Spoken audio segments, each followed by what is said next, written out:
compromise. உங்க சைடுலயும் எங்க சைடுலயும். It's a GT promise. GT Holidays, South India's #1 travel brand. NCR Pure Cotton Club, formals and casual shirts. Naga double roasted rava and Naga கடலை மாவு. நான் பாவ மன்னிப்பு கேட்டுக்கிறேன் இந்த திமுகவுக்கு 10 வருஷம் வேலை பண்ணதுக்காக. ஏன்னா எதிர்கட்சியா இருக்கும் பொழுது ரொம்ப நல்ல கட்சி, ரொம்ப நல்லவர்களா தெரிஞ்சாங்க.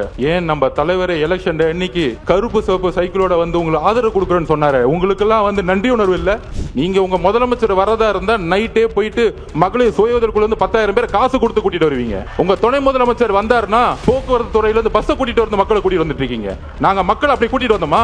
உங்களுக்கு தெரியாது திருவாரூர்ல எவ்வளவு கூட்டம் வந்துச்சு, நாகப்பட்டினத்துல எவ்வளவு கூட்டம் வந்துச்சு, திருவாரூர் திருச்சியில எவ்வளவு கூட்டம் வந்துச்சு, அரியலூர்ல எவ்வளவு கூட்டம் வந்துச்சு உங்களுக்கு தெரியாது. தெரியலனா உள்துறை அமைச்சர் ரிசைன் பண்ணிட்டு போங்க. அப்புறம் முதலமைச்சரா இருக்கீங்க. அதுல ஒருத்தர் நமக்கு அட்வைஸ் சொல்றாங்க, கரூர் வந்து மோசமான ஏரியான்னு உங்களுக்கு தெரியாதா? அந்த செந்தில் பாலாஜி வந்து ஒரு ரவுடி பையன் உங்களுக்கு தெரியாதா? 6 மாசம் இருங்கடா. யாரு ரவுடி, யார் அதிகாரப்படும் தெரியும்டா உங்களுக்கு. 30 நாள் அண்ணன் அமைதியா இருக்கான்னு பாத்துட்டு இருக்கீங்களா? நேத்து கோவை மாவட்டத்துல நம்மளோட சகோதரி பாலியல் பலாத்காரத்துக்கு உட்படும் பொழுது அதுக்கு உடனே திமுக ஆதரவாளர்கள் அந்த பொண்ணு ஏன் 11 மணிக்கு அங்க போச்சு?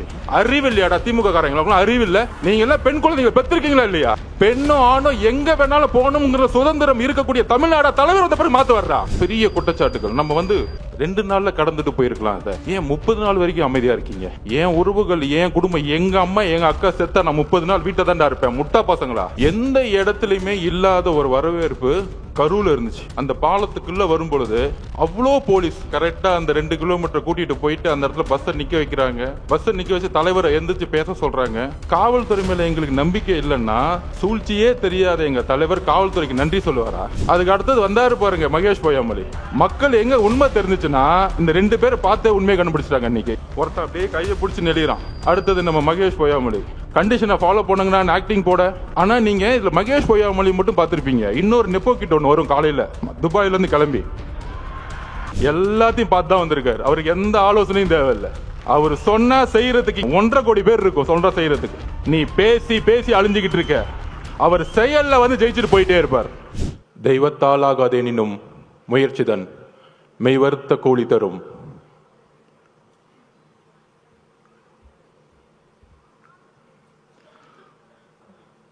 கழக பொருளாளர் திரு வெங்கட்ராமன் அவர்களே, இணை பொதுச் செயலாளர் திரு CTR நிர்மல்குமார் அவர்களே, கொள்கை பரப்பு பொதுச் செயலாளர் திரு அருண்ராஜ் அவர்களே, அண்ணன் பொதுச் செயலாளர் திரு ஆனந்த் அவர்களே, துணை பொதுச் செயலாளர் இந்த அவையை நடத்தி கொண்டிருக்கின்ற திரு ராஜ்மோகன் அவர்களே,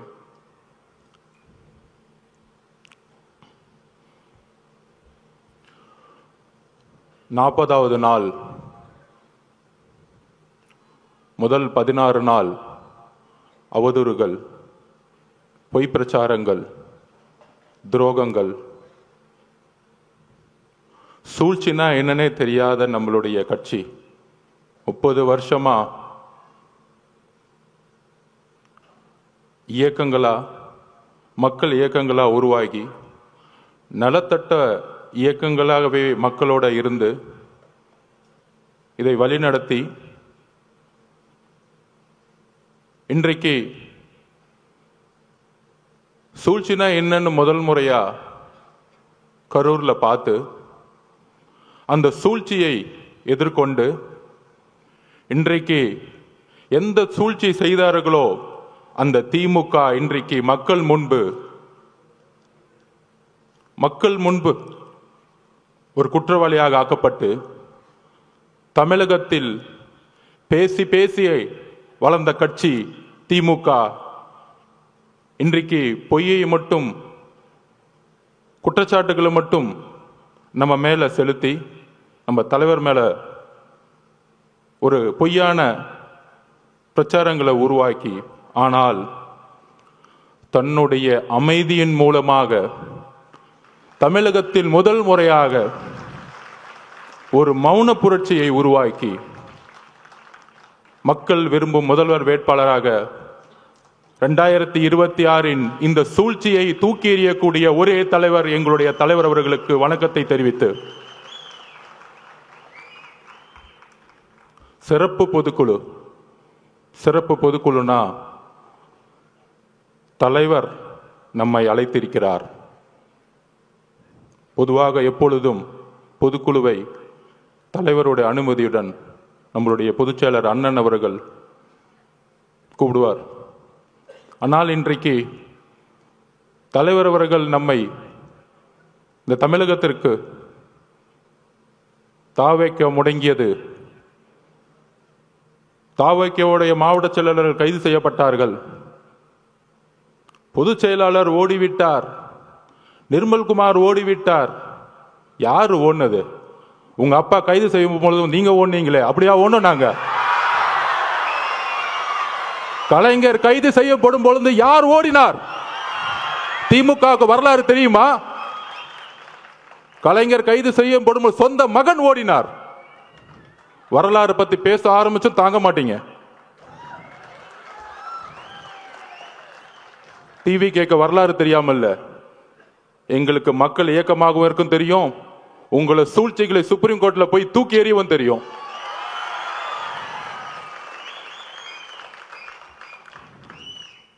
என்ன பண்ணிட்டோம்? மக்கள் இயக்கமா இருந்து ஒரு அரசியல் கட்சியை உருவாக்கி மக்களிட போய் ஒரு பிரச்சாரம் பண்றார்.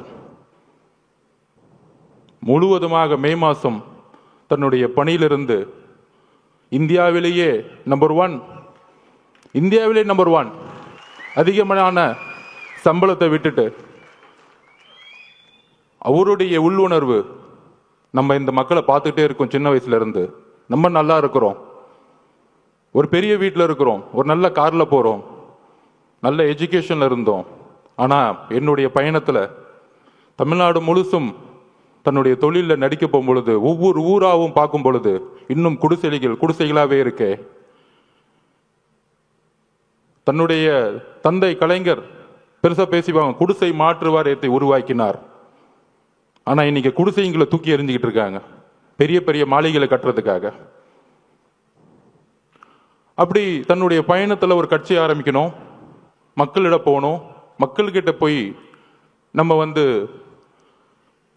நான் அரசியலுக்கு உங்களுக்கு நல்ல விஷயங்களை வந்தா என்னென்ன செய்வேன், பிரச்சாரத்துல என்னென்ன தவறு நடந்துட்டு இருக்கு, நிர்வாகம் என்ன தவறு நடந்துட்டு இருக்கு, தமிழக வெற்றி கழகம் நம்ம தோழர்களும் நானும் ஆட்சிக்கு வந்தா என்ன நிர்வாக மாற்றங்களை உருவாக்க முடியும்னு மக்கள் கிட்ட சென்றுட்டு இருக்கார். மதுரை மாநாட்டில் சொன்னாரு, நீங்கெல்லாம் போய் ஒவ்வொரு வீடா மக்களோட சப்போர்ட் கேட்குறீங்க, நான் ஆல்ரெடி வீட்டுக்குள்ள போயிட்டு தான் மக்கள்கிட்ட வரேன். இது உண்மை, நான் பார்த்தேன் கண்படியா. நான் பாவ மன்னிப்பு கேட்டுக்கிறேன் இந்த திமுக 10 வருஷம் வேலை பண்ணதுக்காக. இந்த தமிழக மக்கள் முன்னாடி பாவ மன்னிப்பு கேட்டுக்கிறேன். ஏன்னா எதிர்கட்சியா இருக்கும் பொழுது ரொம்ப நல்ல கட்சி, ரொம்ப நல்லவர்களா தெரிஞ்சாங்க. ஏன் நம்ம தலைவரை எலெக்ஷன் அன்னைக்கு கருப்பு சிவப்பு சைக்கிளோட உங்களை ஆதரவு கொடுக்குறேன்னு சொன்னாரு. உங்களுக்கெல்லாம் நன்றி உணர்வு இல்லை? என்ன நன்றி இருக்கு? அரசியல்ல ஒருத்தர் அழிக்கிறதுக்கு இவ்வளவு பெரிய குற்றச்சாட்டுகளா சொல்ல முடியும்? மதுரை மாநாடு முடிஞ்சவன தலைவர் சொன்னார், மக்களை சந்திக்க வரேன் அப்படின்னு. மக்களை சந்திக்க வரேன் மதுரை மாநாடு முடிஞ்சுன்னு சொல்லும் போது எல்லா கட்சி தலைவர்கள் மாதிரி நம்மளும் ஒரு வண்டியை எடுத்துட்டு ஃபர்ஸ்ட் திருச்சி போகணும். யாருக்குமே தெரியாது நமக்கு இப்படி ஒரு கூட்டம் வருமா. திருச்சி ஏர்போர்ட்ல இருந்து அந்த 7 கிலோமீட்டர் கடக்கிறதுக்குள்ள 6 மணி நேரம் முடங்கியது திருச்சி. எந்த தலைவருக்கு இது நடந்திருக்கு? எம்ஜிஆர்னு சொல்றாங்க, அப்ப நாங்க பிறக்கல. ஒவ்வொரு சீனியர் லீடர்ஸும் சொல்றாங்க எம்ஜிஆர் இருக்கும் போது தான் இப்படி இருந்துச்சு, எம்ஜிஆர் இப்படிதான் இருக்கும் போது இருந்துச்சுன்னு. அடுத்து திருச்சி முடிஞ்சு அரியலூர் போனோம். அரியலூர் போறதுக்கே நைட் ஈவினிங் 4 மணி ஆயிடுச்சு. 4 மணில இருந்து பெரம்பலூர்ல இருந்த மக்கள் 7 மணி நேரமா வெயிட் பண்ணிட்டு இருந்தாங்க, 70,000 பேர். அதுல முக்கியமா பெண்களும் குழந்தைகளும். அப்ப எஸ்பி சொன்னார், சார் 1 மணி ஆயிடுச்சு சார், இப்ப ஏதாச்சும் அசம்பாவிதம் ஆயிடும் போதுன்னு. துடிக்கிறார் தலைவர், நமக்காக 7 மணி நேரம் வெயிட் பண்றாங்களே, நம்ம போய் மூஞ்ச காமிச்சிட்டு வந்துருவோமே. ஆனா காவல்துறை அனுமதி இல்லை. வண்டியை லெப்ட்ல திரும்பிட்டு ஒரு கலங்கிய கண்ணோட பெரம்பலூர்ல இருந்து கிளம்பினார். அவர் தான் எங்க தலைவர். நான் உண்மையை சொல்லணும், அரசியல் பேச்சு இல்லை, உணர்ச்சியான உண்மையை சொல்லணும். அதை முடிஞ்சு அடுத்தது திருவாரூர் போனோம். திருச்சியிலிருந்து கிளம்பி நாகப்பட்டினம் போனோம். நாகப்பட்டினத்தில் அப்பயே சொன்னார், நாங்க என்ன கேட்கிறோம்? ஒரு நல்ல இடம், மக்கள் வரும்போது அவர்களுக்கு ஒரு பாதுகாப்பு. என்ன மிரட்டணும்னு நினைச்சீங்கன்னா அதுக்கு எப்படி பதில் கொடுக்குன்னு தெரியும். ஆனா மக்களோட பாதுகாப்புக்கு நீங்க தான் பொறுப்பு. நாகப்பட்டினத்தில் பேசினார், அந்த பேச்சு இன்னைக்கும் நீங்க எடுத்து பார்க்கலாம். அதை முடிஞ்சு திருவாரூர் வந்தாரு, 3 கிலோமீட்டருக்கு 3 மணி நேரம் ஆச்சு. உங்களுடைய தந்தை பிறந்த ஊர். பெரிய பெரிய கட்சி தலைவர்களை திருவாரூருக்குள்ள போக மாட்டாங்க. ஆனா இந்த 50 வருஷ வரலாற்றை உடைச்சாரு திருவாரூர்ல. என்ன பெரிய கட்சி கட்டமைப்பு! நீங்க பெரிய பெரிய அமைச்சர்கள் சொல்லக்கூடியவங்கன்னா என்ன, பெரிய பெரிய இன்ஜினியரிங் காலேஜை கட்டிக்கிட்டு, பெரிய பெரிய மெடிக்கல் காலேஜை கட்டிக்கிட்டு 1000 கோடி பணம் வச்சிருந்த பெரிய கட்டமைப்பா? மக்கள் அந்த கட்டமைப்பை தூக்கி எறிஞ்சிட்டாங்க. நீங்க உங்க முதலமைச்சர் வரதா இருந்தா நைட்டே போயிட்டு மகளிர் சுய உதவிக்குள்ள இருந்து 10,000 பேர் காசு கொடுத்து கூட்டிட்டு வருவீங்க. உங்க துணை முதலமைச்சர் வந்தாருன்னா, கோயம்புத்தூர்ல வந்தாருன்னா, போக்குவரத்து துறையில இருந்து பஸ்ஸை கூட்டிட்டு வந்து மக்களை கூட்டிட்டு வந்துட்டு இருக்கீங்க. நாங்க மக்கள் அப்படி கூட்டிட்டு வந்தோமா? எங்க தலைவரை பார்க்க வரல. தலைவர் இன்னைக்கு தமிழகத்திற்கு ஒரே நம்பிக்கை, அன்போட மக்கள் வந்துகிட்டு இருக்காங்க. அதை கூட உங்களுக்கு புரியல. ஏடிஜிபி சொல்றாரு, டேவிட்சன் சார், இல்ல அவங்க 10,000 பேர் தான் சொன்னாங்க. இப்ப மதி சார்ட்ட கேட்டு பாருங்க, நிர்வாகிகள் 10,000 பேர் தான் சொல்ல முடியும் ஒரு கட்சி. மக்கள் எவ்வளவு பேர் வராங்கன்னு தெரியாது. உங்களுக்கு தெரியாது. திருவாரூர்ல எவ்வளவு கூட்டம் வந்துச்சு, நாகப்பட்டினத்துல எவ்வளவு கூட்டம் வந்துச்சு, திருச்சியில எவ்வளவு கூட்டம் வந்துச்சு, அரியலூர்ல எவ்வளவு கூட்டம் வந்துச்சு உங்களுக்கு தெரியாது. தெரியலனா உள்துறை அமைச்சர் ரிசைன் பண்ணிட்டு போங்க. அப்புறம் ஏன் முதலமைச்சரா இருக்கீங்க? மக்களோட பாதுகாப்புக்கு உங்களுக்கு வந்து கொடுக்கறதுக்கு தைரியம் இல்லைன்னா ஏன் ரிசைன் பண்ணிட்டு போயிடுங்க. இப்பயே நாங்க 41 உறவுகளை இழந்திருக்கோம். எங்களுக்கு தெரியும் அந்த வழி. எங்களோட குடும்பம் ஒட்டுமொத்த மாவட்ட செயலாளர் மதி மேல தவறுன்னு சொன்னா அப்புறம் எதுக்கு முதலமைச்சர் ஒருத்தர் இருக்கீங்க? ஒரு இன்டெலிஜென்ஸ் எதற்கு இருக்கு? ஆதவர்ஜன சாப்பிட்டாரா தூங்குறாரா பாக்குறதுக்கா, இல்ல தலைவர் வீட்டு விட்டு வெளியே வந்தாரா பாக்குறதுக்கா இன்டெலிஜென்ஸ் இருக்கு? ஒட்டுமொத்த காவல்துறையும் செயல் இழந்திருக்கு இன்னைக்கு. அதுல ஒருத்தர் நமக்கு அட்வைஸ் சொல்றாங்க, கரூர் வந்து மோசமான ஏரியான்னு உங்களுக்கு தெரியாதா? அந்த செந்தில் பாலாஜி வந்து ஒரு ரவுடி பையன் உங்களுக்கு தெரியாதா? 6 மாசம் இருங்கடா. யாரு ரவுடி, யாரு அதிகாரம் பண்பு தெரியும்டா உங்களுக்கு? யாருக்கிட்ட 30 நாள் அண்ணன் அமைதியா இருக்காருன்னு பார்த்துட்டு இருக்கீங்களா? அந்த எண்ணத்துக்கு நான் ஒரு பதில் சொல்றேன். நேத்து கோவை மாவட்டத்தில் நம்மளோட சகோதரி மிகப்பெரிய பாலியல் பலாத்காரத்துக்கு உட்படும் பொழுது தவறு நடந்துச்சுன்னு எல்லாம் போராட்டம் பண்றாங்க. கோயம்புத்தூர்ல போராட்டம் பண்றாங்க. அதுக்கு உடனே திமுக ஆதரவாளர்கள், அந்த பொண்ணு ஏன் 11 மணிக்கு அங்க போச்சு? அறிவு இல்லையாடா திமுக காரங்களும்? அறிவு இல்ல? நீங்க எல்லாம் பெண் குழந்தைங்க பெற்றிருக்கீங்களா இல்லையா? உங்களுக்கு அறிவு இருக்கா இல்லையா? பெண்ணும் ஆணும் எங்க வேணாலும் போகணுங்கிற சுதந்திரம் இருக்கக்கூடிய தமிழ்நாடு தலைவர் வந்த பிறகு மாத்து வர்றா. அந்த மாதிரி தான் திமுக வாடகை வாய்கள் நமக்கு வந்து அட்வைஸ் பண்றாங்க. ஏன் கரூர் போனாங்க? திருட்டு பசங்களை பத்தி பேசாம நம்ம அட்வைஸ் பண்ணிட்டு இருக்காங்க. என்ன அரசியல் இது? உங்களோட கேவலமான வார்த்தைகள் பேச தெரியுமா? நீங்க தலைவர் அதுக்கான பயிற்சி எங்களுக்கு கொடுத்ததில்லை. ஞாபகம் வச்சுக்கோங்க. புது அரசியலை உருவாக்க வந்திருக்கும். ஊழல் குடும்பத்தை தூக்கி எறிய வந்திருக்கும்.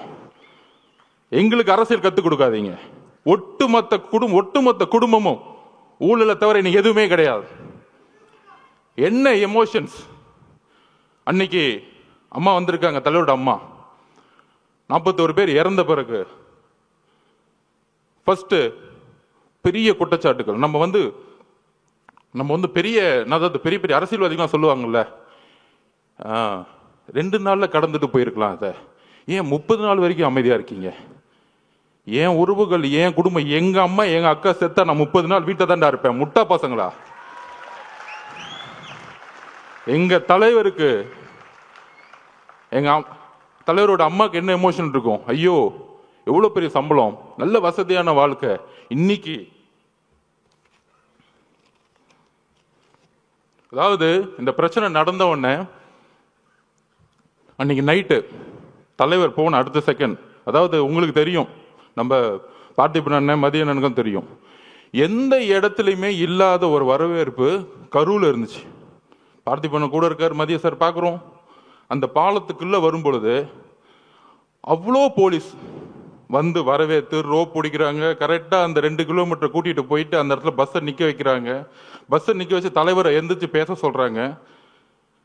காவல்துறை மேல எங்களுக்கு நம்பிக்கை இல்லைன்னா சூழ்ச்சியே தெரியாத எங்க தலைவர் காவல்துறைக்கு நன்றி சொல்லுவாரா? நான் கேட்குறேன், காவல்துறைக்கு நன்றி சொல்லுவாரா? எங்களுக்கு சூழ்ச்சி தெரியல, நான் ஒத்துக்கிறேன். சூழ்ச்சியா இருக்கிறது தான் அனுபவ அரசியலா? உண்மையில அந்த அனுபவ அரசியல் எங்களுக்கு வேண்டாம். நாங்கள் உண்மையாவே இருந்துட்டு போறோம் மக்கள்கிட்ட. என் தலைவர் அப்படிதான், இங்க இருக்க ஒவ்வொருத்தரும் அப்படிதான். நல்லது செஞ்சு மட்டும்தான் இந்த கட்சிக்கு வந்திருக்கோம். ரவுடித்தனம் பண்ணி 1000 கோடி ரூபாய் காசு அடிச்சு வெளியில ஒன்று பேசுறது, டிவியில் ஒன்று பேசுறது, உடனே முதலமைச்சர் அந்த அடுத்த நாள் 2 நாள் கழிச்சு, அதாவது அன்னைக்கு நைட்டு நடந்துச்சுன்னு தெரியும், நானும் பொதுச்செயலாளர் நிர்மல்குமார் எல்லாரும் போயிட்டு கரூருக்கு வெளியே நிற்கிறோம். தலைவர் போன அடுத்த செகண்ட் இருந்தீங்கன்னா அந்த கரூர்ல நிற்க முடியாது. நாங்கள் வெளியே வந்துட்டு பார்டரில் நிற்கிறோம். மேலே நிர்வாகத்தில் இருந்து நம்மளுடைய டாக்டர் பிரபுலாம் போய் ஹாஸ்பிட்டலில் உள்ள இருக்கிறாங்க. அங்கிருந்து நாங்கள் ஃபோன் பண்ணி கேட்டுட்டு இருக்கோம், என்ன ஆச்சு, எத்தனை பேர் இறந்துட்டாங்களா? அங்கிருந்து தகவல் வருது, பெரிய பெரிய ஜட்ஜஸ் இன்னைக்கு போட்டிருக்காங்க, கரூரில் மெடிக்கல் ஹாஸ்பிட்டலில் சரியான உபகரணங்களே கிடையாதுன்னு ரிப்போர்ட் வருது. ஏன் பக்கத்தில் பிரைவேட் ஹாஸ்பிட்டல்லாம் சேர்க்கல? அப்ப தாவேக்க கட்சிக்காரங்க ஹாஸ்பிட்டல் பக்கமே வரக்கூடாது, அங்கேயே வெளியேறுங்க. வந்தா நீங்க என்ன பண்ணுவீங்க எங்களுக்கு தெரியாது. 75 வருஷம் கழிச்சு உங்களுக்கு சூழ்ச்சி என்னன்னு தெரியாது. எம்ஜிஆரையும் ஜெயலலிதாவையும் சூழ்ச்சி பண்ணி என்ன பண்ணீங்கன்னு எங்களுக்கு தெரியாது. இதே மாதிரி தான் 97 கோர்ட் ஆர்டர் வாங்கி ஜெயலலிதா அரெஸ்ட் பண்ணிட்டாங்க. அப்ப என்ன தெரியுமா வந்து ஆர்குமெண்ட், பேச்சுவார்த்தை அரசியல் விட்டே போயிடுமா? இவங்களுக்கு எப்படின்னா இந்த ஒரு குடும்பம் மட்டும்தான் அடுத்த 100 வருஷத்துக்கு வேற யார் ஏத்து வந்தாலும் தூக்கி எறிஞ்சிருது. இன்னைக்கு பெரிய பெரிய பாத்தீங்கன்னா 30 நாள் தெரியும், பெரிய பெரிய சினிமா ஸ்டார்ஸ் உலக நாயகங்களுக்கெல்லாம் போய் ரெட் ஜெயின்ல சைன் போட்டு சினிமாவுக்கு போயிட்டாங்க. எங்க தலைவர் நினைச்சிருந்தா இதே ரெட் ஜெயின்ல 500 கூட சம்பளம் வாங்கிட்டு என்னமோ பண்ணுங்கன்னு சொல்லிட்டு போயிருப்பாரு. ஏன்னா தூக்கி எறிக்கு தானே வந்திருக்காரு உங்களை, அந்த கோபம் தானே உங்களுக்கு. யாருமே எத்து கேட்க கூடாது. நான் சொன்னோம்ல, பிறப்பார்வத்தில் முதலமைச்சர் கூடாது. என்ன பிரச்சனைனா அதான் நெப்போ கிட்ஸ். இந்த நேபாளத்தில் புரட்சி வந்து யார் யாரெல்லாம் வந்து பக்கா ஷூட்டிங், அதுக்கு அடுத்தது வந்தாரு பாருங்க ஷூட்டிங், அதுக்கு அடுத்தது வந்தாரு பாருங்க மகேஷ் பொய்யாமொழி. மக்கள் எங்க உண்மை தெரிஞ்சுச்சுன்னா இந்த 2 பேரை பார்த்தே உண்மையை கண்டுபிடிச்சிட்டாங்க. இன்னைக்கு எங்க தலைவர் மேல நைட் ஃபுல்லா விமர்சனம், அவர் ஓட்டாரு ஓட்டாரு ஓட்டாரு அப்படின்னு. அந்த 2 பேர் கேமரா வேணுங்கன்னே கொண்டு வந்து வர வச்சு, அங்க நில்லுங்க கேமரா நில்லுங்க, நாங்க 2 பேர் நிக்கிறோம். ஒருத்தர் அப்படியே கையை பிடிச்சி நெளிறான், சாரி தப்பா பேசாதீங்க, ஒருமையில பேசிட்டு நெளிறாரு. அடுத்தது நம்ம மகேஷ் பொய்யாமொழி. அதாவதுங்க நமக்கு வந்து ஒரு வீட்டில் இப்போ எங்கள் அம்மா நான் சின்ன வயசுல இறந்துட்டேன். நம்ம உறவுகள் அம்மாவும் அக்காவும் குட்டி குட்டி குழந்தைங்க இருக்கும்போது வாய் வார்த்தையே வராது. நாங்கள் அப்படிதான் நிற்கிறோம் எல்லாருமே. பொதுச்செயலாளர் என்னன்னு தெரியாம அப்படியே மயங்கி நிலையில் நிற்கிறார் பொதுச்செயலாளர். நாங்கள் அப்படியே நிற்கிறோம். இதுக்கப்புறம் அரசியல், நம்ம மேலே குற்றச்சாட்டுகள் எதுவுமே அடுத்த 48 மணி நேரத்துக்கு எங்களுக்கு எதுவுமே தெரியல. அதுக்கப்புறம் தான் என்ன நடக்குதுன்னு டிவியில் பார்க்க ஆரம்பிக்கிறோம். இதுதான் உள் உணர்வு. அப்ப தலைவருடைய உணர்வு எப்படி இருக்கும்? அமைதியா போய். தலைவரோட அம்மாவோட உணர்வு எப்படி இருக்கும்? ஐயோ, இந்த முரசொலியில இவங்க பண்ற உண்மை என்னன்னு தெரியும். முதலமைச்சர் என்ன பண்ணாரு, அடுத்த 2 நாள் கழிச்சு இதுல வந்து எந்த கட்சி தலைவரும் தன்னுடைய கட்சியை வந்து இறக்குறதுக்கெல்லாம் நினைக்க மாட்டாங்க சொன்னாரா இல்லையா? நல்ல புள்ள மாதிரி. ஆனா முரசொலியில் சொல்றாங்க, தாவேகா கொல்லும் நீதி வெல்லும், 41 உயிர்களை கொன்ற விஜய். இப்ப தெரியுதா திமுகவுடைய நிலைப்பாடு என்னன்னு தெரியுதா? இதே முரசொலியில. அப்ப இவங்களோட நோக்கம் என்ன? 77க்கு அப்புறம் எம்ஜிஆர் ட்ரை பண்ணாங்க, அம்மா ஜெயலலிதா மடத்தை ட்ரை பண்ணாங்க. அதுக்கப்புறம் யாரு இவங்களை எதுக்கு வந்தாலும் ஏன் காமராஜரே பொய்யா சொல்லி தூக்கி எறிஞ்சாங்க. ஆனால் அந்த சூழ்ச்சியை ரொம்ப அமைதியா இருந்து, இது அரசியல் சாணக்கியத்தில் தன்னுடைய உண்மை உணர்வு, அந்த மக்கள்கிட்ட இருக்கிற உணர்வு, அந்த என்ன உணர்வுனா தலைவருடைய அம்மா என்ன நினைப்பாங்க, ஐயோ குழந்தைக்கு இப்படி ஆயிருச்சே. இதே உணர்வை தான் அவருடைய அமைதி தமிழ்நாட்டிற்கு ஒட்டுமொத்த தாய் குலமும் ஒரே மாதிரி நினைச்சிருக்காங்க. தலைவரோட அம்மா மட்டும் அப்படி நினைக்கல, அதனாலதான் இவங்க மாட்டிக்கிட்டாங்க. அன்னைக்கு நைட் இவர் நடிக்க அந்த பிரச்சனையிலையும் கண்டிஷனை ஃபாலோ பண்ணுங்கன்னா ஆக்டிங் போட. ஆனா நீங்க இதுல மகேஷ் பொய்யாமொழி மட்டும் பார்த்திருப்பீங்க. இன்னொரு நெப்போ கிட்ட ஒன்று வரும் காலையில துபாயில இருந்து கிளம்பி. அவர் ஏதோ துபாயில போய் தமிழ்நாட்டில் ஒரு தியாகம் பண்றதுக்காக அங்க உண்ணாவிரதம் போன மாதிரியும், அங்கிருந்து இந்த மக்களுக்கு ஓடி வந்த மாதிரியும் வந்துட்டு ஒரு 1 மணி நேரம் கூட ஹாஸ்பிட்டல் இல்லை. அந்த மக்களோட நமக்கு அந்த ரைட்ஸ் இருந்துச்சா, நமக்கு அந்த அதிகாரம் இருந்தால் அந்த மக்களோட கடைசி நிமிஷம் வரைக்கும் நம்ம இருந்திருப்போம். அந்த அந்த உயிரை எடுத்து கொண்டு போய் சமாதானம் பண்ணுற வரைக்கும், சமாதி கொடுக்குற வரைக்கும் இருந்திருப்போம். அப்படி ஒரு மணி நேரம் வந்துட்டு கடைசியில் ஒரு பேட்டி, ஏங்க இந்த தப்புலாம் பண்ண அவரை போய் ஏங்க கொஸ்டின் கேட்கல, தாவேக தலைவரை பார்த்து கொஸ்டின் கேளுங்க. இப்போ புரியுதா? பாவம் முதலமைச்சருக்கு உடம்பு சரியில்லை, அவருக்கு என்ன நடக்குதுன்னே தெரியாது, ஒரு பேப்பர் கொடுத்தா படிப்பார். சட்டசபையில் பாருங்க, எதிர்கட்சி தலைவர் 2 மணி நேரம் பேசுவார். ஆனால் எதிர்கட்சி தலைவர் பேசுறதை காமிக்கவே மாட்டாங்க வீடியோவில். டக்குன்னு ஒரு குறிப்பு வரும், ஒரு 5 நிமிஷம் பேசுவார். அவர் 2 மணி நேரம் கத்திட்டு இருப்பார், 5 நிமிஷம் பண்ணும்போது லைவ் வரும். அவர் என்னப்பா பண்றது? இஸ்லாமிய சமூகமும் சரி, கிறிஸ்தவ சமூகமும் சரி, பெண்களும் சரி, இளைஞர்களும் சரி, அவர் பிரச்சாரம் போகும்போது எல்லா கூட்டமா வராது. அது எப்படி நிப்பாட்டுறது? இவ்வளவுதான் இவங்களோட நெரேட்டிவ், இவ்வளவுதான் இவங்க சிந்தனை. அப்ப என்ன பண்ணணும்? அவர்கிட்ட என்ன பலம் இருக்கு? பெரிய பொருளாதார பலம் இருக்கா? இல்ல. சரி, இவர் மிரட்ட முடியுமா? உன் குடும்பத்தை அதை பண்ணிடுவேன் இதை பண்ணிடுவேன், மிரட்ட முடியாது. பெரிய பெரிய நடிகர்கள்லாம் இன்னைக்கு மிரட்டி ரெட் ஜெயின்ல சைன் போர்டு வச்சுட்டாங்க. உங்களுக்கு யாருன்னு தெரியும், அவங்க பேரை சொல்ல வேணாம். அவங்க இப்ப நமக்கு எதிராக பேசிக்கிட்டு இருக்காங்க. 5 வருஷத்துக்கு முன்னாடி மாற்றம் அப்படின்னு சொன்னவங்கலாம் இப்ப இந்த பக்கம் போய், ஐயா நீ தான் ஏன் எனக்கு சைன் அப் போடு, நான் ஒரு படத்தை நடிக்கிறேன்னு படத்துக்கு போயிட்டாங்க. அன்னைக்கு எப்படி நைட்டு நடிச்சாங்களோ, வாழ்க்கை முழுசும் நடிச்சு நம்பர் 1 ஆனவருக்கு நடிக்கவே தெரியாதவங்க வந்து நடிச்சாங்கன்னா இவருக்கு தெரியாதா தலைவருக்கு?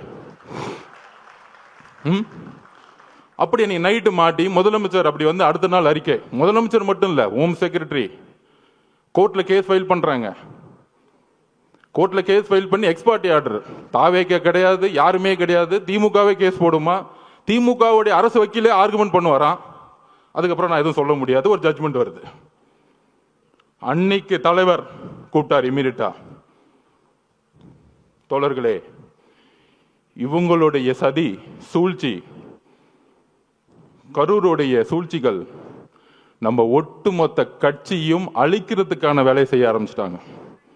அதுல துரைமுருகன் பேசுறாரு, யாரு? கட்சியோட பொதுச் செயலாளர். 1 நம்பர் கமிஷன் விசாரிக்கும், விசாரிச்சுட்டு உண்மை இருந்தா தலைவர் விஜய் மேல வந்து நடவடிக்கை எடுப்போம், நாங்க அதுக்கெல்லாம் பயப்பட மாட்டோம். இவங்க சூழ்ச்சி எங்க வந்துச்சுன்னு பாத்தீங்களா? இவங்களே கமிஷன் போடுவாங்களாம், இவங்களே காவல்துறையை போட்டு விசாரிப்பாங்களாம், திருடனும் அவனே, உள்ள வச்சுக்கிறனும் அவனே, அவனே நியாயம் வருவானாம். இதுதான் இவங்க பஞ்சாயத்து. அதிகாரம், அதிகார மமதை. அப்பதான் சொன்னார், ஒரே ஒரு மீட்டிங், சுப்ரீம் கோர்ட் போங்க, நம்ம நியாயமா, நம்ம நியாயம் ஜெயிக்கும்னு சொன்னார். ஃபர்ஸ்ட் நம்பிக்கை கொடுத்தது அவர் தான். இந்த சும்மா சொல்றாங்க பாருங்க, இவர் ஆலோசனை கொடுக்கிறாரு, அவ்வளவு ஆலோசனை கிடைக்கிறாரு, எல்லாத்தையும் பார்த்து தான் வந்திருக்காரு. அவருக்கு எந்த ஆலோசனையும் தேவையில்லை. அவர் சொன்னா செய்யறதுக்கு இங்க இருக்கவங்க எல்லாரும் இருக்கிறோம், 1.5 கோடி பேர் இருக்கும் சொல்ற செய்யறதுக்கு. எங்களுக்கு அவரை பத்தி உங்களுக்கு தெரியாது, அதிகமா பேச மாட்டார். தலைவர் விஜய் அவர்கள் தான் செயல். நீ பேசி பேசி அழிஞ்சுக்கிட்டு இருக்க, அவர் செயல்ல வந்து ஜெயிச்சுட்டு போயிட்டே இருப்பார்.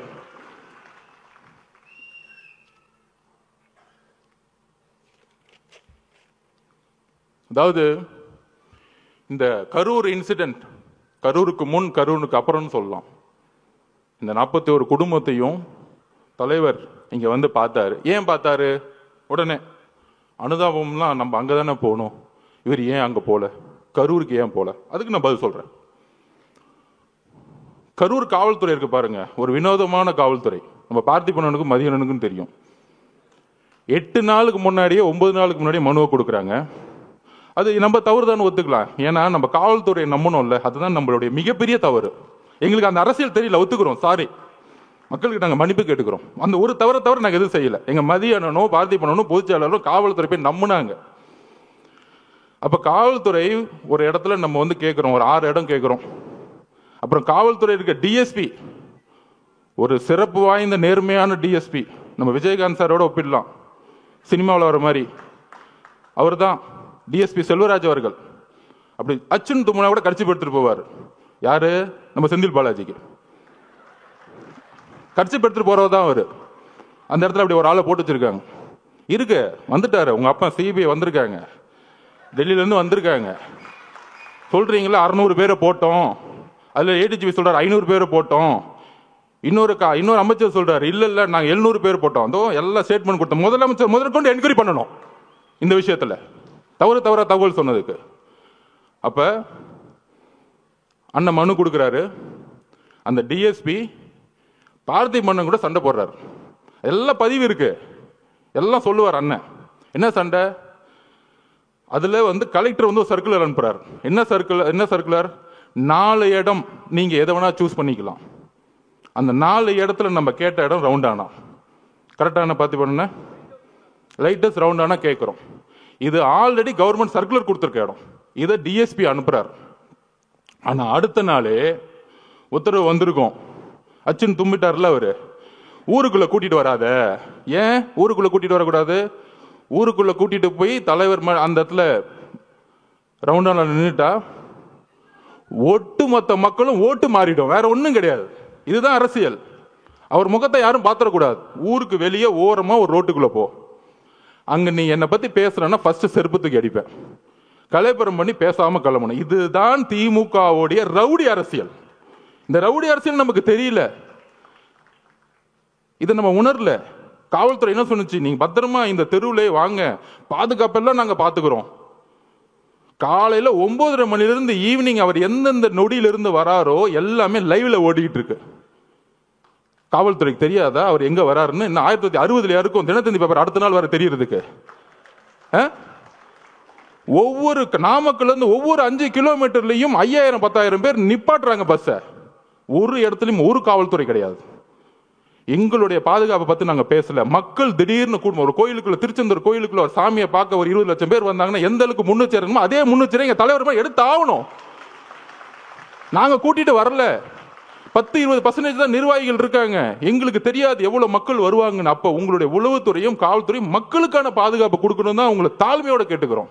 அரசியலை என்ன கைது செய்யுங்க, யாரை வேணா கைது செய்யுங்க, அதை ஃபேஸ் பண்ணிக்கலாம். ஆனா மக்கள் என்ன ஆனாங்க? மக்களோட உயிரை வச்சு ஏன் விளையாடணும்? அதுதான் கேவலமான எண்ணம். என்ன எண்ணம்?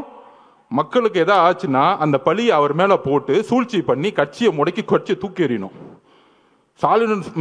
முதலமைச்சர் ஸ்டாலின் ஒரே குறிக்கோள் என்ன தெரியுமா? தன்னுடைய மகனுக்கு போட்டியே இல்லாம ஒரு விஷயத்தை உருவாக்கிட்டு போயிடணும். அதிமுக அவங்க போட்டியை நினைக்கிறது இல்ல.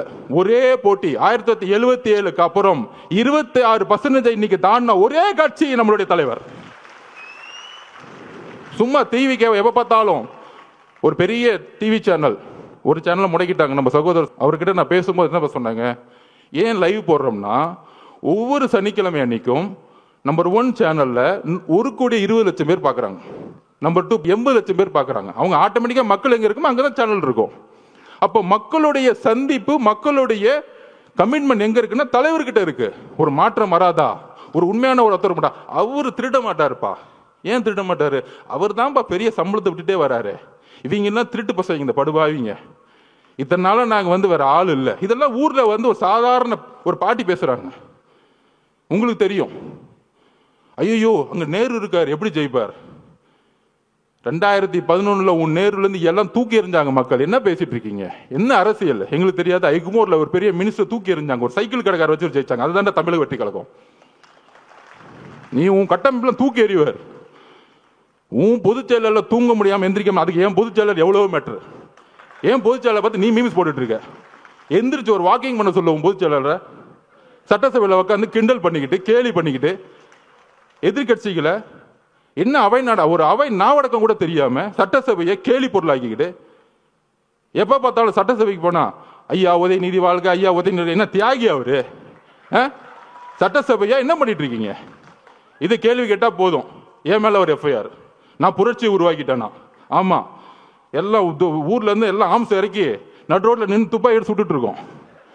இதுக்கு ஒரு எஃப்ஐஆர், இதுக்கு ஒரு மிரட்டல். அதுல துரைமுருகன் நாங்க என்ன நடக்கணும்? தைரியம் இருந்தா கை வைங்கடா, என் தலைவரை பார்த்துருவோம். தைரியம் இருந்தா கை வைங்கடா. என்ன அதிகாரம் இருந்தா, போலீஸ் இருந்தா, தைரியம் இருந்தா முதல் வீட்டுக்குள்ள போயிடுங்க. நான் கேட்கிறேன், ஒட்டுமொத்த காலேஜில் இருக்க இளைஞர்களும் உங்க வீடு தேடி வருவாங்க, ஞாபகம் வச்சுக்குவாங்க. ஆயுத எழுத்து படம் பார்த்திருக்கீங்களா? பெரிய ரவுடி எழுத்து நிப்பாங்க. அந்த படத்துல மணிரத்னம் சார் எழுதியிருப்பாரு, இளைஞர் புரட்சி. அந்த புரட்சி தான் 26ல உருவாகிட்டு இருக்கு. நீ காசை கொடுத்து கூட்டிட்டு வருவ. அதுக்கு நான் உதாரணம் சொல்லிடுறேன். நாமக்கல்ல இருந்து கரூர் வந்துட்டு இருக்காரு அண்ணன், நான் உள்ள இருக்கிறேன். அதுக்கு முன்னாடி ஒரு பெரிய காலேஜ் இருக்கு மேடம், மதியம் என்ன நடந்தது? குமாரசாமி காலேஜ்ல இருந்து 5000 ஸ்டூடெண்ட்ஸ் ஓடி வருவாங்க. நான் 2 கிலோமீட்டர் பார்க்குறேன். அண்ணன் பார்க்குறாரு, என்னப்பா அங்கேருந்து ஒரு கூட்டம் ஓடி விட்டது, என்னப்பா அது அப்படிங்கிற. ஒட்டுமொத்த காலேஜும் ஓடி வராங்க. அதில் ஃபோன் வேறு எடுத்துகிட்டு வராங்க, கத்தி எடுத்துகிட்டு வரும்போது ஃபோன் எடுத்துகிட்டு வந்துட்டு இருக்காங்க. அதில் நண்பர்களே, இதுதான் மிகப்பெரிய விஷயம்.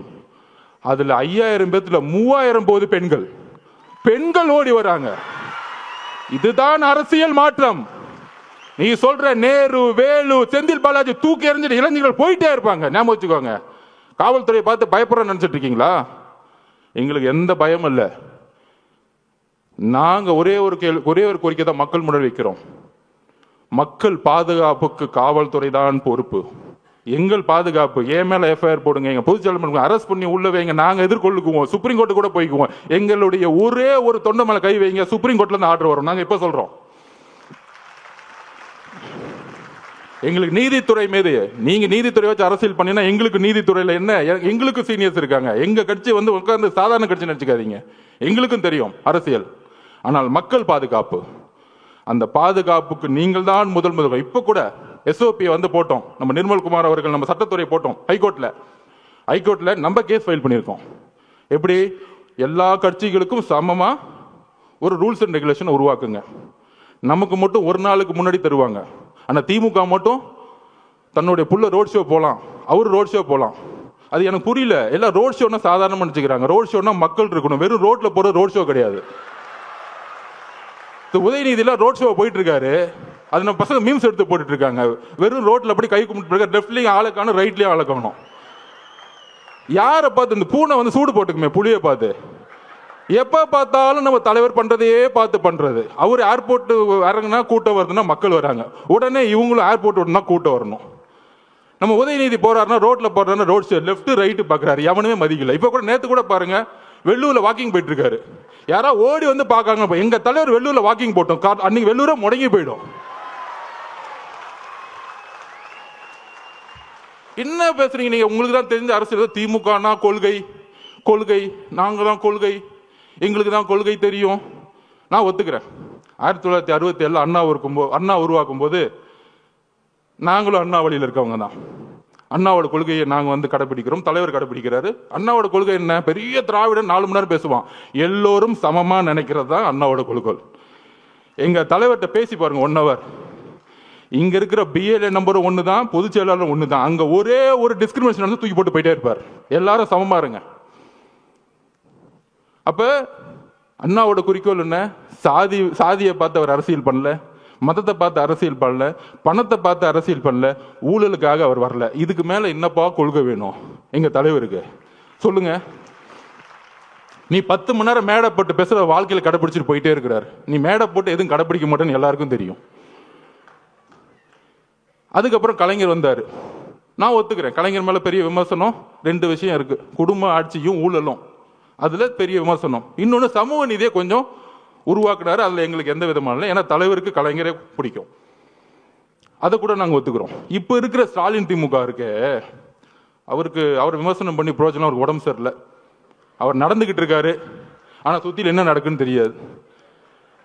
கரூர்ல பேட்டி கேட்கிறாங்க, வந்தாரு, எழுப்பி விட்டாங்க. ஐயோ உங்க பையனுக்காக போங்க, அப்பதான் பழியெல்லாம் தூக்கி விஜய் சார் மேல போட முடியும், நீங்க தயவு செஞ்சு எந்திரிச்சு போங்கன்னு சொன்னா அவரும் வந்துட்டாரு. 5 வருஷமா எந்த சாவுக்கும் போலையாம். போன்ல அஜித் குமார் கூப்பிட்டு அம்மா மன்னிச்சுக்கோமான்னு சொல்லுவாராம். ஆனா தாவே மேல குற்றச்சாட்டு கிளம்பினாரு பாருங்க, சார்ட்டர் ஃபிளைட் பிடிச்சு. அந்த சார்ட்டர் ஃபிளைட்டை எப்போ புக் பண்ணாங்க, எப்படி வந்துச்சு, எப்படி நைட்டோட டேட்டா கிளம்பினாருன்னா அடுத்து சிபிஐ என்கொயரி வச்சுக்கலாம். அதை அப்புறம் வச்சுக்குவோம். அதுக்கு தான் உச்ச நீதிமன்ற நீதிபதி போட்டிருக்காங்களே, அவர் வரட்டும், பெரியவர் வரட்டும், அங்க நம்ம முறையிடுவோம். அங்க அப்ப அவருடைய குறிக்கோள் இன்னைக்கு ஸ்டாலின் திமுக என்ன தெரியுங்களா? ஒண்ணுமே இல்லை. அவர் உடம்பு சரியில்லை, அமைதியாயிட்டாரு.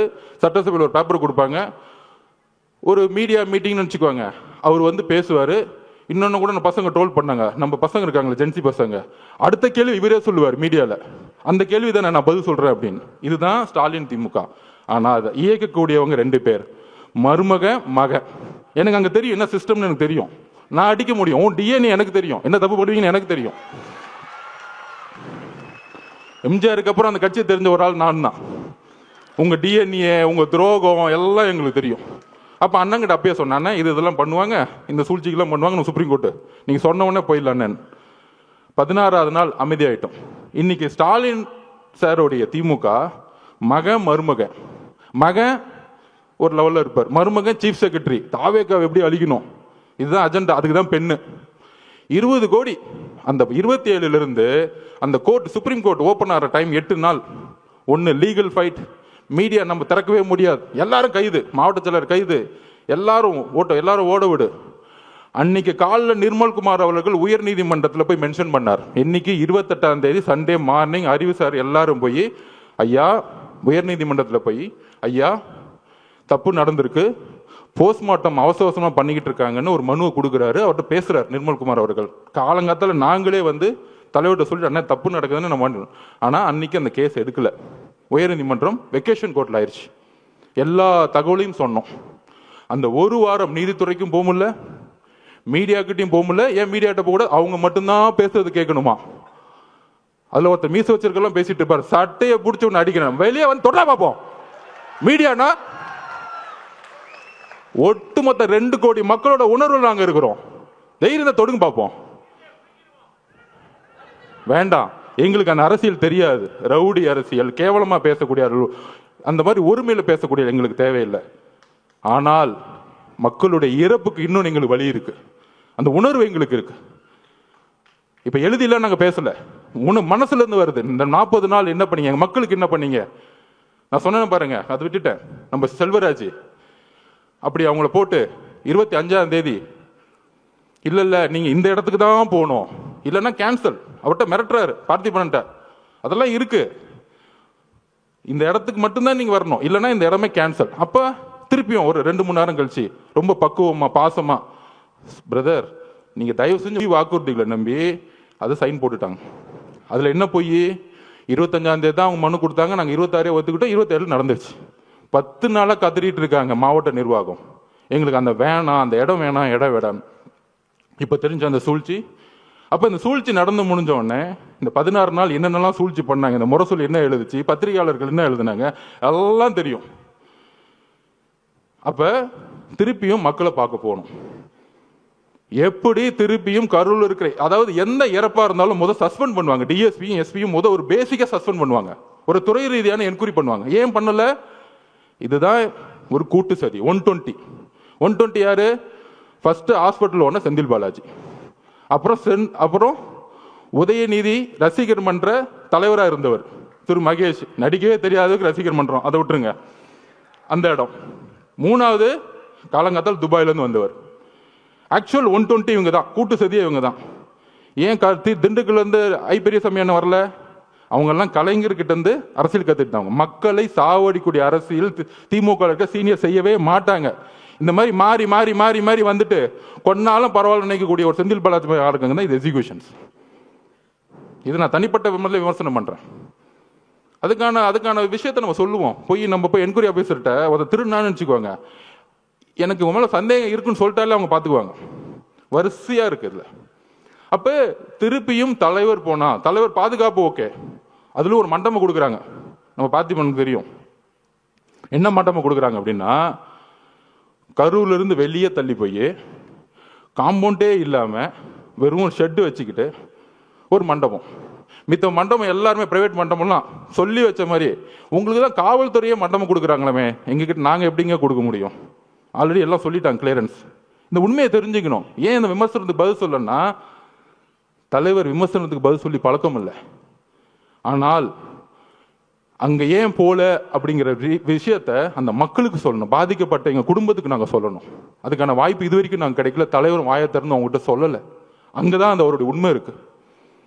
எவ்வளவு கடுமையான ஒரு நேரம் ஒரு தலைவருக்கு, உறவுகளை இழந்து பார்க்க முடியாம 30 நாள் வீட்டுக்குள்ள இருந்து பார்க்கவே முடியாத சூழலை உருவாக்கிய ஒரு அரசு, காவல்துறை, மீடியா இதெல்லாம் பார்த்துக்கிட்டு பொய்யையும் உள்வாங்கிக்கிட்டு கடைசியில இதே இடத்துல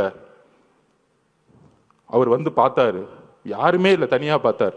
எந்த விதமான இதுமே இல்லை, ஆடம்பரம் இல்லை, ஒண்ணுமே இல்லை. மீடியால இது வரைக்கும் ஒரு சின்ன பிக்சர் வெளியே வரல. இதுதான் தமிழக வெற்றி கழகம். மக்களுடைய உணர்வை வைத்து அரசியல் பண்றது தமிழக வெற்றி கழகம் கிடையாது. அவரை பார்த்துட்டு 10 நிமிஷம் சாப்பிடல, 9 மணிலிருந்து 6 மணி வரைக்கும் தன்னுடைய கண்ணீரை மட்டுமே அவங்க முன்னாடி நின்றுட்டு இருந்தார். ஒரு மிகப்பெரிய ஆளுமை, தமிழ்நாட்டின் மிகப்பெரிய எதிர்காலம், முதலமைச்சர், ஒரு மிகப்பெரிய நடிகர், திரையில மக்கள் கொண்டாடக்கூடியவர். ஆனால் மக்கள் முன்னாடி அழுது கண்ணீரை சேர்ந்து அந்த 30 நாள் அம்மா அக்கா குழந்தைங்களை பார்த்து அதுக்கப்புறம் என்னால் பேச முடியல. என்னெல்லாம் பேட்டி கொடுத்தாங்க தெரியும். அப்படி அப்படி அப்படி நடந்துச்சா எனக்கு இது வரைக்கும் உள்வாங்க முடியல. அவர் அப்படி பார்க்க முடியுமா அப்படின்னு. ஆனால் 9 மணி நேரம் கண்ணீர் விட்டு சிந்திய ஒரே தலைவர் எங்களுடைய தலைவர். உங்களை மாதிரி நைட்டு 3 மணிக்கு மலர் வேலையை வச்சுட்டு 7வது நாள்ல உங்களுடைய ஹெல்த் மினிஸ்டர் வச்சுட்டு இட்லி கடை படம் பார்க்க போற, இட்லி கடை படம் பார்த்தா எங்க தலைவர் கிடையாது. அப்படி ஒரு கட்சி கிடையாது எங்களுது. அப்ப அந்த வலியை ஒட்டுமொத்த தமிழ்நாடும் பார்க்கக்கூடிய எங்க தலைவர் 41 குடும்பத்தையும் அன்றைக்கு தத்தெடுத்தார். வாழ்க்கை முழுவதும் இந்த கட்சி தத்தெடுத்தது. இங்க இருக்கக்கூடிய 1.5 கோடி மக்களும் ஒரு ஆளா நாங்க இருக்கிறோம் பாத்துக்கிறதுக்கு. அந்த வார்த்தைகளை கொடுத்து ஒரு விடை பெறும் பொழுது எங்களுக்கு தெரியும் அவருடைய உடல் மொழி எவ்வளவு இறுகி இருந்தது எங்களுக்கு தெரியும். அப்படி அப்படி அப்படி ஒரு தருணத்தை எங்க அண்ணனை நாங்க பார்த்ததே கிடையாது. அப்படி பார்க்க கூடாதுன்னு நாங்க நினைக்கிறோம். அந்த சூழ்ச்சியும் அந்த உணர்வும் இப்ப யோசிக்க ஆரம்பிச்சிட்டார். எந்த மக்களை நீங்க கை வச்சீங்களோ, பொதுவா அமைதிக்கு பின் புயல் வரும், இப்ப புயலுக்கு பின் அமைதி வரும்னு சொல்லுவாங்க. இப்ப ஒரு அமைதிக்கு பின் ஒரு புயல் வரப்போகுது, நீங்க பாப்பீங்க. ஏன் நிப்பாட்டினாங்க? ஏன்னா நம்ம 26% கிராஸ் பண்ணிட்டோம். தலைவரால இன்னும் தமிழ்நாடு முழுவதும் பிரச்சாரம் பண்ணும் பொழுது தனியாவே அவரால் ஜெயிக்க முடியும். இதுதான் உண்மை. எம்ஜிஆர் கட்சி திறக்கும் போது இவங்க கூட்டணி வருவாங்களா, அவங்க கூட்டணி வருவாங்களா நினைச்சு பார்க்கல. இதுல எதிர்கட்சிக்கு வேற நீங்கெல்லாம் இந்த கொடூரமான திமுக அழிக்கணும்னா நாங்க தான் ஒரு பெரிய கட்சி, எங்களோட சேர்ந்துக்குவாங்க. அங்க ஒரு மட்டம் தட்டுது. நம்ம இந்த தீய சக்தியை அழிக்கிறதுக்கு எம்ஜிஆர் உருவானார். அதுக்கப்புறம் அம்மையார் ஜெயலலிதா அவர்கள் அதை உருவாக்குனாங்க. அதுக்கப்புறம் ஒரே தலைவர், எங்களுடைய தலைவர் மட்டும்தான் இந்த தீய சக்தியை தூக்கி போட முடியும். அதுல நாங்க தெளிவா இருக்கிறோம். நண்பர்களே, ரீசெண்டா நம்ம இந்தியாவுடைய பெண்கள் அணி வெற்றி பெற்றதை பார்த்திருப்பீங்க. 83க்கு அப்புறம் 25, 83ல ஆண்கள் அணி ஜெயிச்சது கபில் தேவ் ஜெயிச்சாரு. அதுக்கப்புறம் பெண்கள் அணி ஜெயிச்சாங்க. அவங்க வெற்றி பெற்ற பிறகு சொன்ன வார்த்தைகளும் வழிகள் என்ன தெரியுமா? ஆண்கள் அணிய இந்தியாவுடைய மென் டீம் எப்பயுமே இந்த உலகம் கொண்டாடும், இந்தியா கொண்டாடும். ஆனால் பெண்களை எங்களை கொண்டாடினது கிடையாது. இந்த ஒரு வெற்றி ஒட்டுமொத்த பெண்களுக்கும் கிடைத்த வெற்றின்னு சொன்னாங்க. அது மாதிரி 2026 எந்த மாதிரி காலகட்டத்தில் நம்ம இருக்கிறோம்? தன்னுடைய குடும்பத்தில் இருக்க மகனை முதலமைச்சராக மட்டுமே குறிக்கோள், வேற எந்த குறிக்கோளும் கிடையாது. கொள்கைன்னு சொன்னாங்களே, நான் சொன்ன மாதிரி தான். அண்ணா அவர்கள் 67ல ஆரம்பிக்கும் பொழுது ஒரு கொள்கையாக ஒரு கட்சி ஆரம்பிச்சா திமுகவை. கலைஞர் கொஞ்சம் சமூக நீதியை பார்த்துக்கிட்டு குடும்பத்தையும் ஊழல் அமைச்சர்களையும் உருவாக்குனாரு. அதுக்கப்புறம் இன்னைக்கு இருக்க ஸ்டாலின் திமுக காந்தியை மட்டும்தான் ஃபாலோ பண்றாங்க. உடனே காங்கிரஸ்காரங்க தப்பா நினைச்ச கூடாது. என்னங்க எங்க தலைவரை திமுகவோட நோக்கி நீங்க கொண்டு போறீங்க அப்படின்னு சொல்றீங்க. உங்க கையில காசு இருந்தா ஒன்னு எடுத்து வச்சுக்கோங்க. இந்த காந்தியை மட்டும்தான் அவங்க ஃபாலோ பண்றாங்க. இந்த காந்தி இல்லைன்னா இன்னைக்கு எந்த கவர்மெண்ட் ஆபீஸ்குள்ளேயும் போக முடியாது. நம்ம செந்தில் பாலாஜி அவர்களை திட்டுவோம், நேரு அவர்களை திட்டுவோம், பெரியசாமி அவர்களை திட்டுவோம், இந்த அமைச்சர்களை திட்டிக்கிட்டு இருப்போம். ஆனால் ஒட்டுமொத்த பணமும் ஒரு குடும்பத்துக்கு போய் மொத்தமா சேர்ந்துகிட்டு இருக்கு. இதுதான் உங்களுடைய அரசியல். இந்த அரசியலை ஒழிக்கணும்னா ஒரே தலைவர், நேர்மையான, உறுதியான, தைரியமான, மக்களுடைய உணர்வை உணர்ந்து கொண்டு அவர் அடிக்கடி சொல்லுவார். அரசியல்னா என்னன்னு தெரியுமாங்க? மக்களோட உணர்வுல நம்ம இருக்கணும். இன்னைக்கு மக்கள்கிட்ட உணர்வுக்கு அப்பாற்பட்டு இருக்கிறவங்க தான் இன்னைக்கு இருக்க தலைவர்கள். அதனாலதான் நைட்டு மலர் வளையம் வைக்கிறது, அடுத்த நாள் கிளம்பிறது, 3வது நாள் ஒரு தலைவரை குற்றச்சாட்டு சொல்றது, அவங்களுடைய பொதுச் செயலர் எப்படி அரெஸ்ட் பண்ணலான்னு தேடுறது. இதுதான் அரசியல். இந்த அரசியலுக்கு அப்பாற்பட்டு நம்மளுடைய வெற்றி டிவிகேவுடைய வெற்றி எப்படி இருக்கணும்னா, ஊழல் மட்டும் இல்லை. இன்னைக்கு தஞ்சாவூர்ல ஒரு விவசாயி நெல்லை உற்பத்தி பண்றதுக்கு 4 மாசம் சாவுறாங்க. ஆனா அந்த நெல்லை கொள்முதல் பண்றதுக்கு ஒரு நோ காம்ப்ரமைஸ். உங்க சைடுலயும் எங்க சைடுலயும் it's a GT promise. GT Holidays, South India's #1 travel brand. MCR Pure Cotton Club, formals and casual shirts. Naga double roasted rava and Naga kadale mava.